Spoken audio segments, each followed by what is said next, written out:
Sobat Nova, BTT Harana Kaisar episode 726 sudah rilis nih. Tanpa banyak pembukaan, yuk langsung saja kita lanjutkan kisah serunya.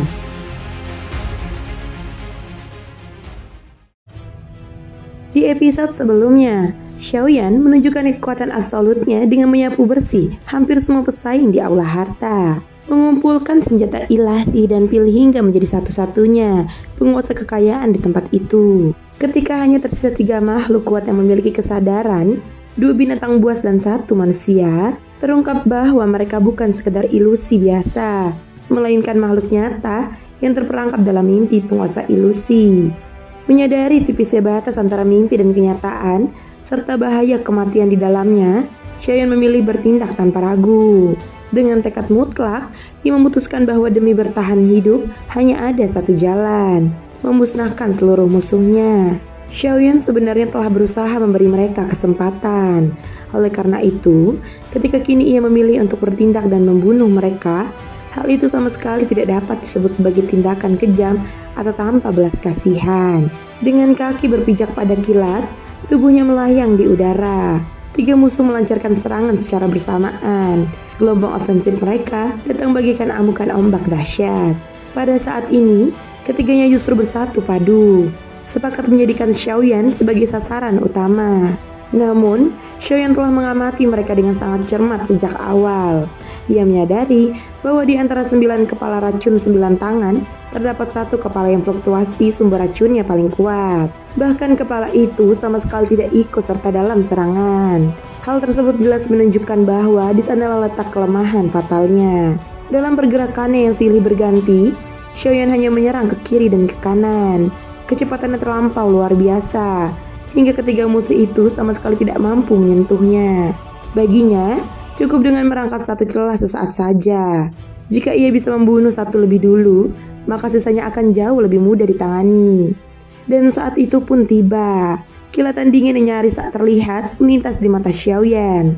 Ia segera menentukan waktu yang tepat. Dalam sekejap, tubuhnya terbelah. 3 tiruan dan avatar Jin Chan muncul untuk menahan dan mengalihkan serangan musuh. Sementara itu, avatar Yuan Shen menghindari seluruh serangan dan melesat lurus menuju racun 9 tangan, tepat ke arah kepala yang bersembunyi di barisan paling belakang. Tinju di pinggangnya telah lama siap. Pada detik terakhir, ia bahkan meminjam kekuatan petir keberuntungan, membuat tubuhnya seketika muncul tepat di hadapan sasaran. Tinju avatar Yuan Shen itu menghantam seperti meteor jatuh dari langit, membawa kekuatan penghancur yang seolah mampu memusnahkan segalanya. Dentuman keras mengguncang udara. Pada saat tinju itu menghantam, kepala racun 9 tangan tersebut langsung meledak berkeping-keping. Jeritan melengking penuh penderitaan pun menggema. Serangan Xiaoyan telah menyebabkan luka parah yang nyaris tak tertanggungkan. Dalam keadaan seperti itu, tentu saja Xiaoyan tidak akan memberinya kesempatan sedikit pun untuk pulih. 3 avatarnya segera menyatu kembali. Di antara alisnya, segel bintang putih berkilau terang. Dia mengangkat tangannya, dan bayangan raksasa perlahan terbentuk mengikuti garis tubuhnya. Tangan yang seakan menggenggam matahari dan bulan, mampu memetik bintang dari angkasa. Inilah teknik tempur khas klan Yuan Shen.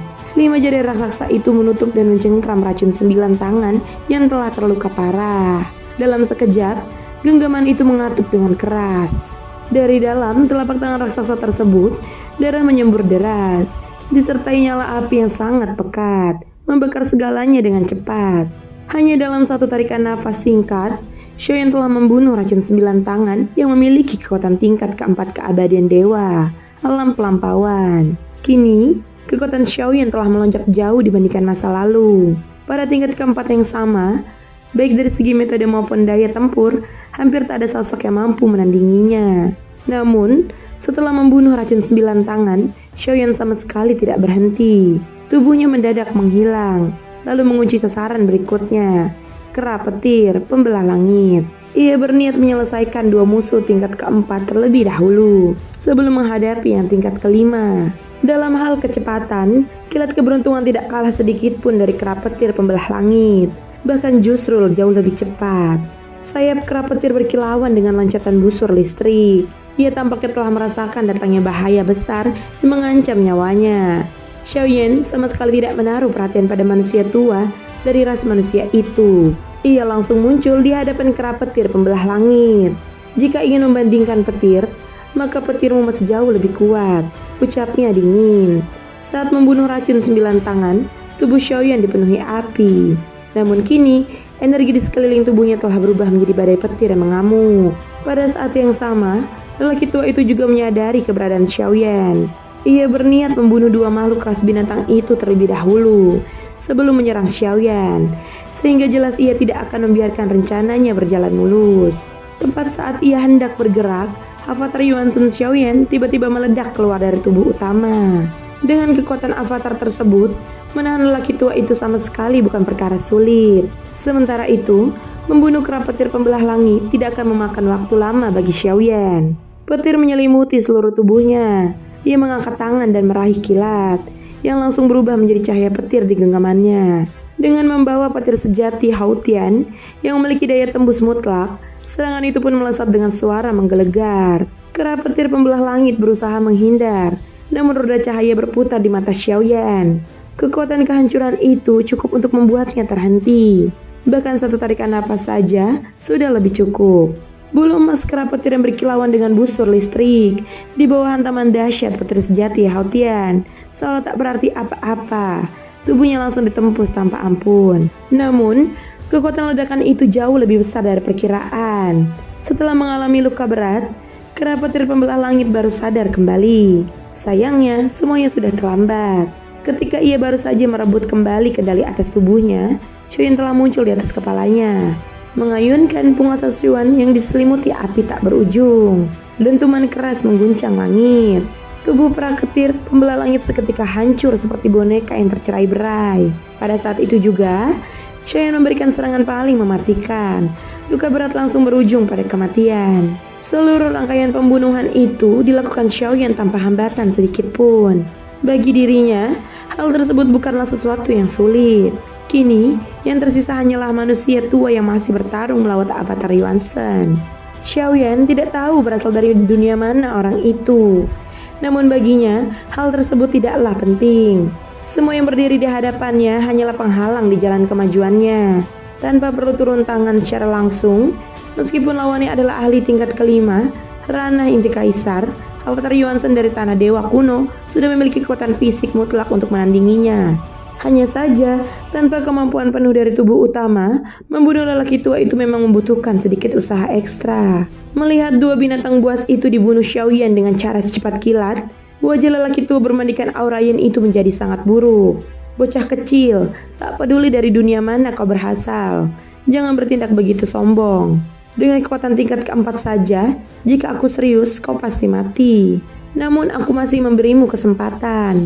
Bakatmu cukup baik. Serahkan seluruh harta karunmu. Akui aku sebagai gurumu, lalu bersujud 100 kali. Dengan begitu, aku akan mengampuni nyawamu.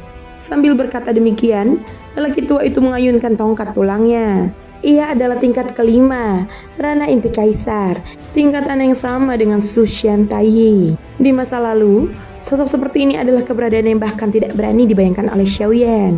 Namun sekarang, Xiaoyan sama sekali tidak merasakan tekanan apapun. Hanya tingkat kelima saja pernah ku kalahkan. Hanya saja belum pernah ku bunuh. Hari ini kau akan menjadi darah pertama yang kupersembahkan. Xiaoyan mendengus dingin. Ucapan yang penuh ejekan itu membuat mata lelaki tua itu semakin dingin. Sementara menatapnya, Xiaoyan sebenarnya telah memikirkan cara untuk mengalahkannya. Ia memang tidak memahami metode kultivasi lelaki tua itu. Namun kekuatan jiwanya jelas berada di bawah Xiaoyan. Maka ia pun memutuskan untuk menjadikan lelaki tua ini sebagai percobaan bagi teknik tempur yang ia pahami. Setelah menembus ranah pelampauan tingkat keempat, Xiaoyan perlahan mengangkat tangannya. Kekuatan jiwa yang bergelora keluar bagaikan pasang laut, membuat rambut dan jubahnya bergerak tanpa angin. Pandangannya terfokus tajam pada lelaki tua itu. Seketika, lelaki tua itu tersebut menyadari kejanggalan. Pupil matanya menusuk tajam. Kekuatan jiwa Xiaoyan dengan cepat memadat di ujung jarinya, sekeras batu, lalu berubah menjadi untayan asap putih. Dengan satu gerakan jari yang tegas, dekret pemusnahan Yuan pun dilepaskan. Asap putih itu menggumpal menjadi substansi padat, mengalir deras ke depan dan menyelimuti seluruh area terlarang di sekitarnya. Lelaki tua itu segera mengerahkan tongkat tulangnya. Dari sana, tak terhitung tengkorak ungu kehitaman melesat keluar, disertai aura jiwa yin yang sangat kuat. Jelas bahwa ia menempuh jalur kultivasi berbasis arwah orang mati. Namun, justru itulah kelemahannya.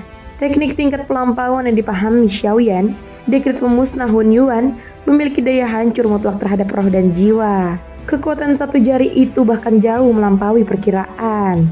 Ribuan tengkorak ungu kehitaman menerjang tanpa ragu. Aura jiwa yang berubah menjadi gelombang hitam yang menjulang ke langit. Namun pada saat keduanya bertabrakan, perubahan mendadak pun terjadi. Begitu bersentuhan, arwah-arwah hitam itu langsung mencair seperti salju yang bertemu matahari terik. Kekuatan jiwa murni yang tak terhingga merobek sumber energi jiwa yin mereka. Tongkat tulang lelaki tua itu bergetar hebat. Ia sama sekali tidak mampu menahan tekanan tersebut. Pada saat yang sama, kekuatan penekan jiwa Xiaoyan kembali menyapu keluar, memancarkan daya penindasan yang tak tertandingi.